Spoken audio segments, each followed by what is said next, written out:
we should be very clear that the two were very close per reporting. They spent a lot of time together.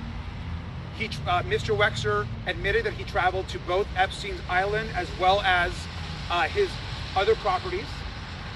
Mr. Wexner also admitted that Jeffrey Epstein had access to a lot of Mr. Wexner's wealth.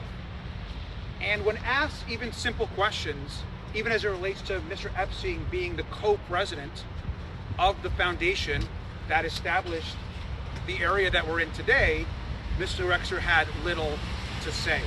In fact, it's clear that Mr. Wexner is trying to downplay how close Jeffrey Epstein and Mr.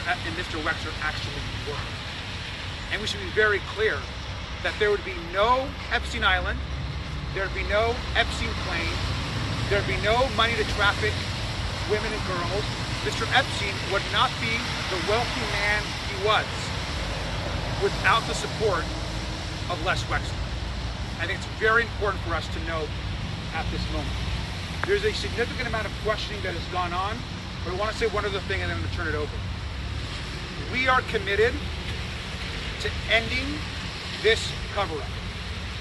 Right now, as we speak, over 50% of the Epstein files have not been released to the public and to the Congress.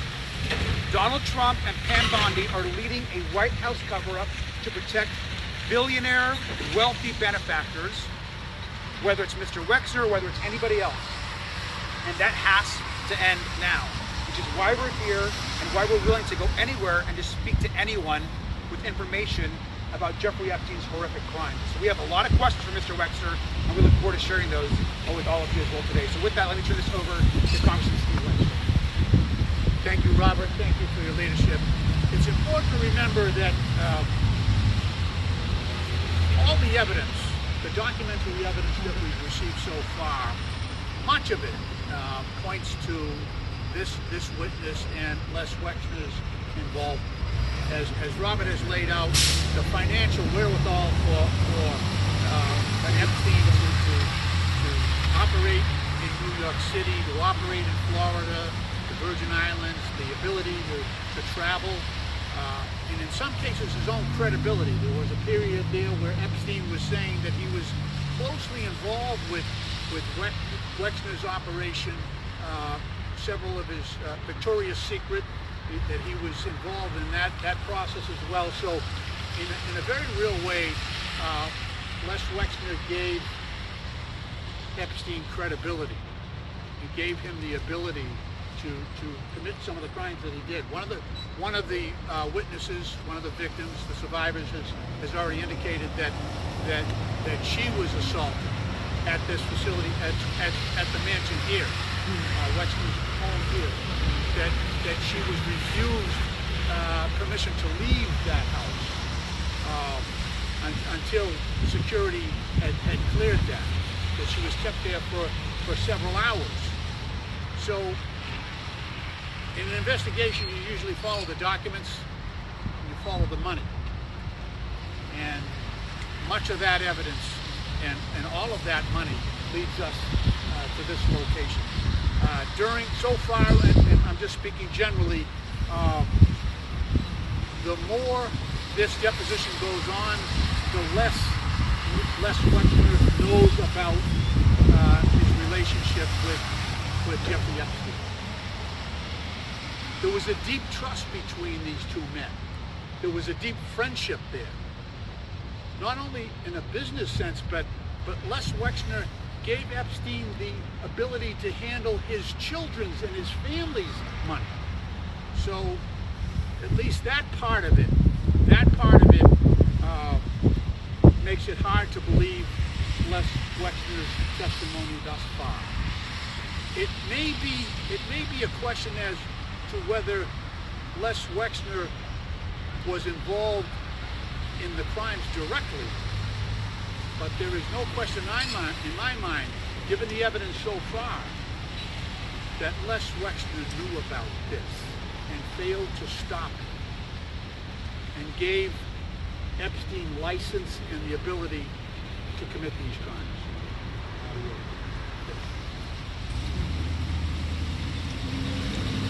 done something that the Department of Justice has failed to do.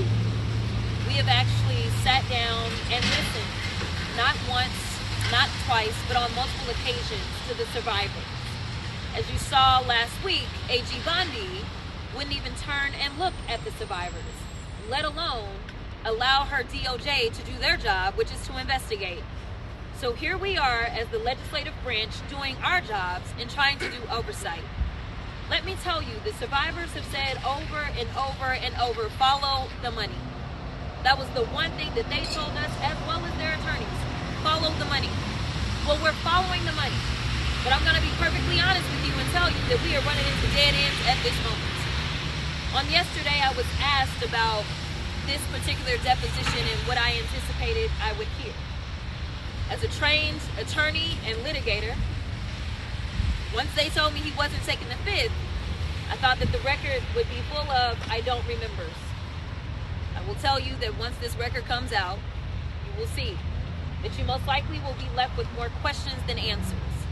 It is almost inconceivable to be missing the amounts of money that are missing, and somehow Mr. Wexner have no idea. The other thing that I want you to pay attention to, because again, as a trained litigator, think about some of the themes that we keep hearing. We know that there were supposedly these fraudulent modeling agencies that were set up all over the country, and girls would go in thinking that they were going to get their chance at modeling. Victoria's Secret. We know Victoria's Secret was known specifically for their fashion shows. We know that there are reports of girls that went in thinking that they were potentially going in to model. These are not coincidences. There's two things that have been clear. Is that there were always young girls seemingly looking for an opportunity to model, and there were always rich and powerful people on the other side, dangling a carrot, saying, I will give you the life that you're seeking. Yet ultimately, the stories are the same. They're stories of abuse. They're stories of trafficking at the highest level. And I will tell you one thing that was remembered for sure was when asked about Donald Trump and Epstein, and whether or not they had been in the same room and what that looked like. He didn't quite remember, but he imagined that yes, that possibly happened, because he did remember that Donald Trump also would like to show up to the Victoria's Secret runway shows. Now, that was a little odd to him, he said, because Donald Trump was not engaged in fashion whatsoever. But he does recall that.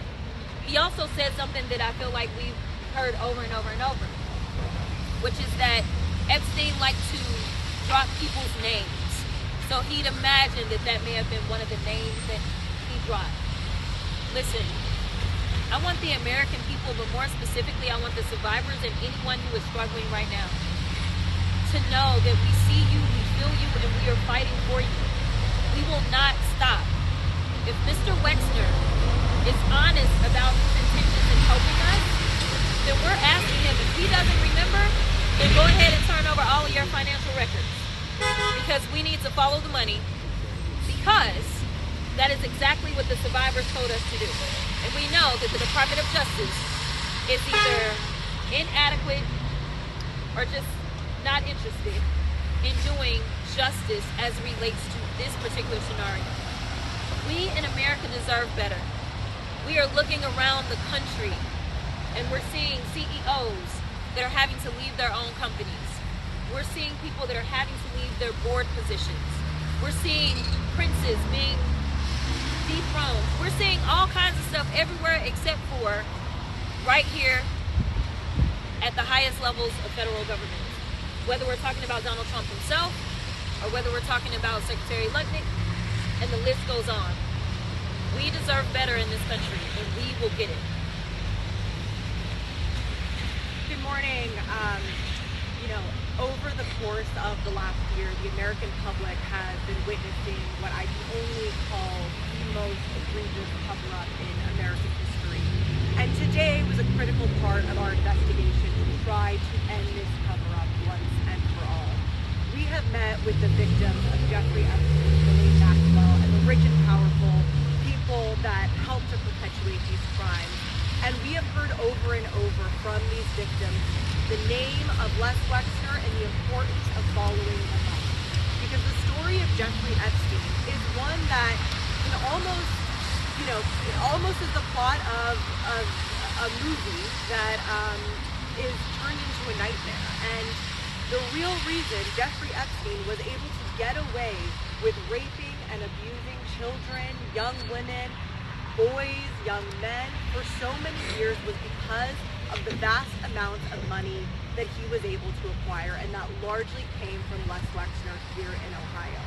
So we're here to ask Les Wexner the critical questions, and it's been very interesting to see the types of responses that he's giving and his demeanor throughout the interview. He claims to want to provide information and to be helpful in the investigation, but then quickly follows up by saying that he does not recall details around a relationship with somebody that he had for decades.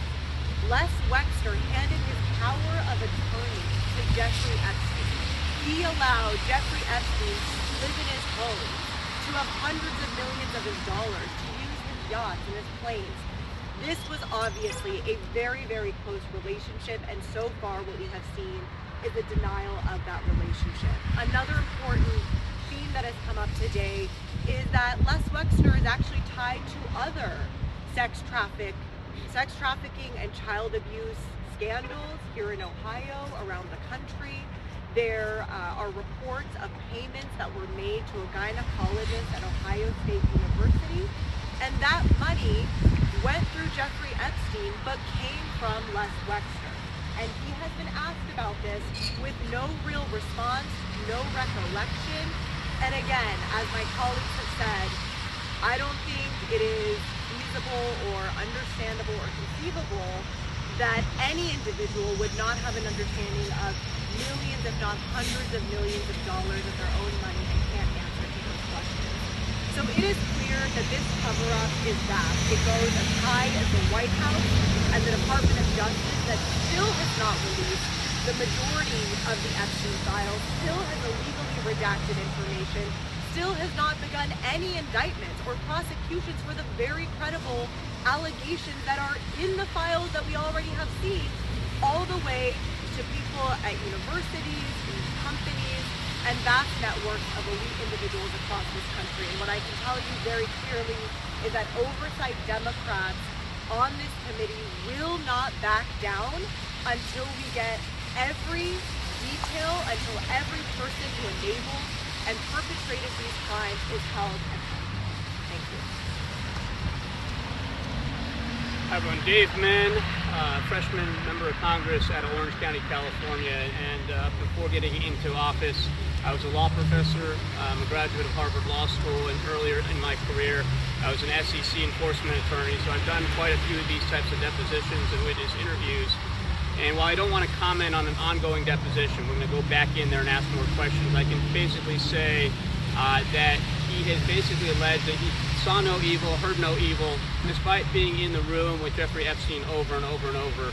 And it's really just not credible. I realize he's an elderly gentleman, memories fade, but the reputation of Jeffrey Epstein is very clear. Everyone around Jeffrey Epstein knew exactly what he's up to. And to spend that much time, to give that much trust to Jeffrey Epstein, and then to say, I don't remember seeing any young girls, I didn't hear anything about Jeffrey Epstein, it really is just not plausible. And so we're going to keep digging, but I want to just echo the comments earlier. This is a bit frustrating because we're not getting real answers to the questions that the American people deserve answers to.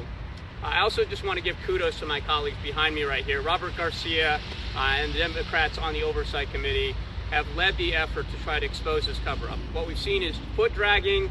We've seen, if you remember back to Pam Bondi saying that this was all a hoax and a cover-up, that there were no Epstein files. Due to the efforts of Ranking Member Garcia, we have been able to pierce that myth. We're getting more answers, but we've got a lot of work to do. And we'll just add, it is very frustrating the fact that there are no Republicans here today. I wish there were Republicans, because sex trafficking should not be a D versus R issue. It should be a bipartisan issue. Everybody should be invested in finding the truth right now. And the fact that we've had so little cooperation from the Republicans on the House Oversight Committee, that the DOJ has actively tried to obstruct this investigation, That is shameful, and it will go down as a permanent mark on the records of people like Pam Bondi and Donald Trump. Now, I'll just close with this. When I got off the plane, I saw Wexner's name all over the place. His name is on buildings, it's on medical centers, and you immediately realize when you come to Columbus what a powerful individual this is. But I just want to say that no matter how rich or powerful you are, America stands for the principle that there's one rule of law that applies to anybody and everybody equally. And so whether Wexner is rich and powerful, whether Jeffrey Epstein or Donald Trump or Howard Lutnick are rich and powerful, should not matter. We're going to get the answers. People will be brought to justice. We will not rest until that happens. Thanks. And before I answer a couple questions, let me add two things that are really important. One is, it's been clear to us, at least the way Mr. Wexner has presented this, that he, according to him, has not been was questioned by the FBI or the DOJ about Mr. Epstein. How outrageous is that? He's someone that's been named by survivors, someone that's in the files more than most people, someone that's clearly the financial benefactor to Jeffrey Epstein and has not been contacted or interviewed by the FBI or the DOJ. What the hell is going on? That is shameful. We should be ashamed as a government. The survivors deserve justice. So that's something that we are going to continue to press today, and certainly press with Pam Bondi and the DOJ. And the second thing, something that I think is critical to all of us, I think this community should also be asking questions. This community deserves to know why the most powerful man, one of the richest men, if not the richest man in Ohio, gave so much of his wealth to the largest modern sex trafficking ring in American history. Why his money was used to traffic, abuse, and rape women and children. And so I think this community has questions of Mr. Wexner. Ohio State should have questions of Mr. Wexner.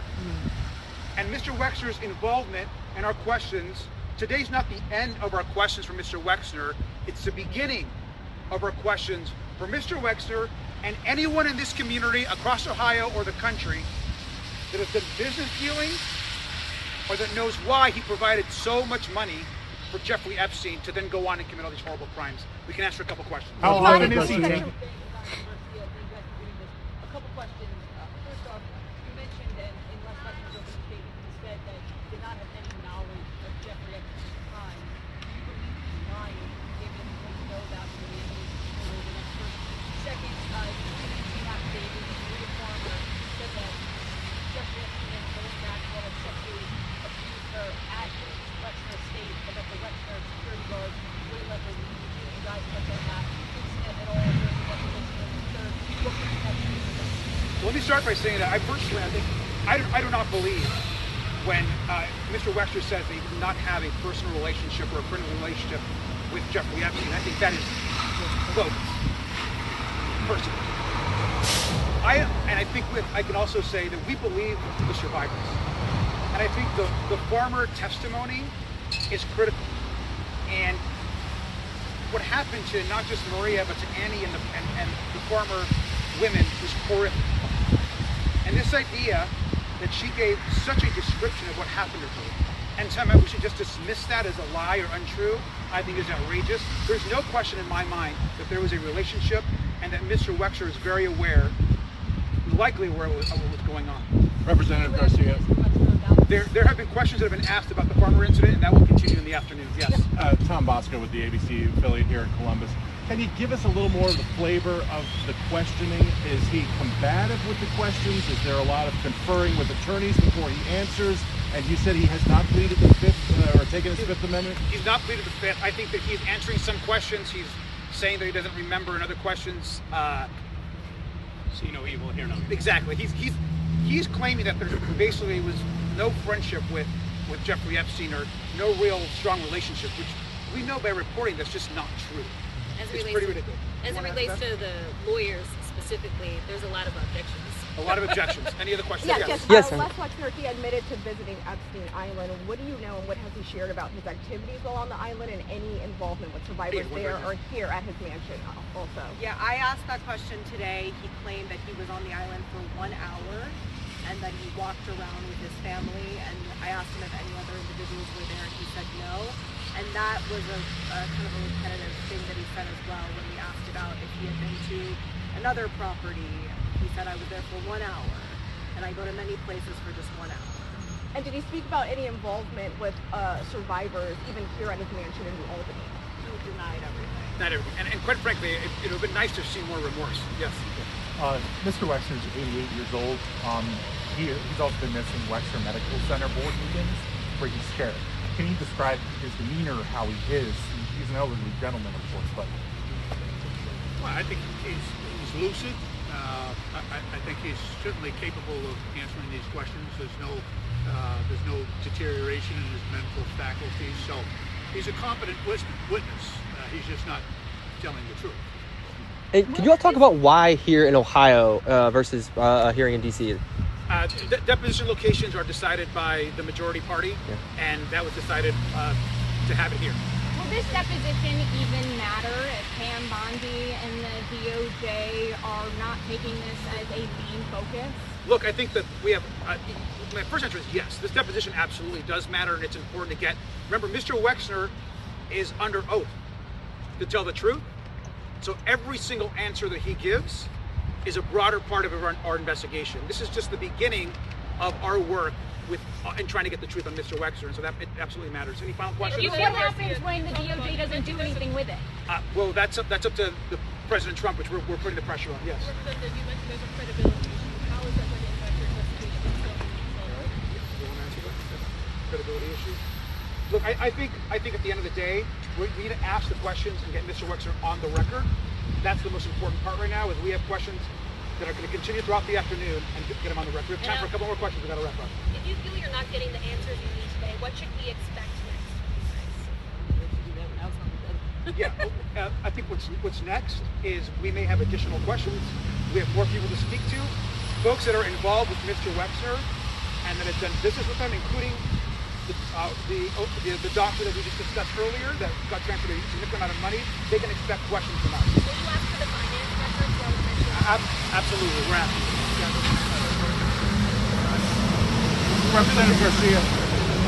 Representative Garcia, when you said there are no Republicans here, you didn't just mean at this press conference. There are no Republican there are no Republican members of Congress at this deposition. No. Right. There are Republican staff members, no Republican members of Congress chosen Congress. We'll take one final question. Wexner was named as a possible conspirator in a lot of the documents. Anything you've seen today makes you think he might not be or could be?